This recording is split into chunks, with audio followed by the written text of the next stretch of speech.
आज आप उपवास कर रहे थे, क्या मामला है और क्यों उपवास कर रहे थे? देखिए, वुहान में जो IMPCL फैक्ट्री थी, जिसको मिनी रत्न के नाम से भी जाना जाता था, आज केंद्र सरकार के आयुष मंत्रालय ने इसको 121 करोड़ में बेचने का काम किया है। और लगभग 1978 में इसकी स्थापना हुई थी और स्थापना के बाद से ही लगातार लाभ अर्जित कर रही थी। और ये लगभग 40 एकड़ भूमि है जो वन भूमि है, और जो है वुहान की IMPCL फैक्ट्री को दी गई थी, इसको आज बेच दिया गया है। लगभग 40 एकड़ ये जमीन है, और मुझे लगता है कि इस 40 एकड़ जमीन में सरकार की नजर थी। सरकार यहाँ पे आलीशान रिजॉर्ट बनाना चाहती थी, जिस कारण से उन्होंने जो है इसको लॉस में बेच दिया, 121 करोड़ में बेच दिया है, और लगभग इसकी नेटवर्थ जो है 145 करोड़ थी। तो जहां तक हमारी समझ में आ रहा है, क्योंकि 2-3 सालों से इस गुहाट थी कि इस फैक्ट्री को जो है केंद्र सरकार बेच देगी, जो आज परिणाम धरातल में सिद्ध भी हो गया है।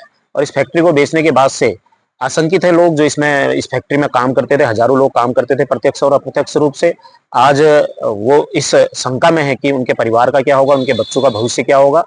और आज वो धरने पे भी यहाँ पे बैठे हुए हैं, जिसको लेकर 1 तारीख से यहाँ पे धरना हुआ। उस दिन भी हमने यहाँ पे समर्थन दिया था, और आज हम इस जो फैक्ट्री का निजीकरण हुआ है, उस निजीकरण के विरोध में, उसको रद्द करने के लिए आज हम यहाँ पे भूख हड़ताल पे, मैं परिवार सहित भूख हड़ताल पे बैठा हुआ। मेरी पत्नी और मेरे दोनों बच्चे यहाँ पे भूख हड़ताल पे बैठे हुए हैं।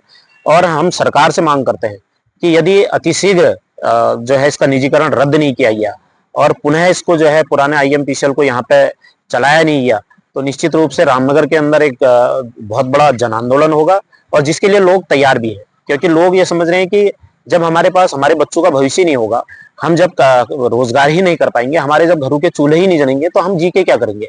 तो इसको लेकर बहुत आक्रोश यहाँ है। आज देश विदेश में मैं देख रहा हूँ इस फैक्ट्री की चर्चा हो रही है, और लगातार सोशल मीडिया में लगातार ये इंटरनेशनल न्यूज बन चुकी है।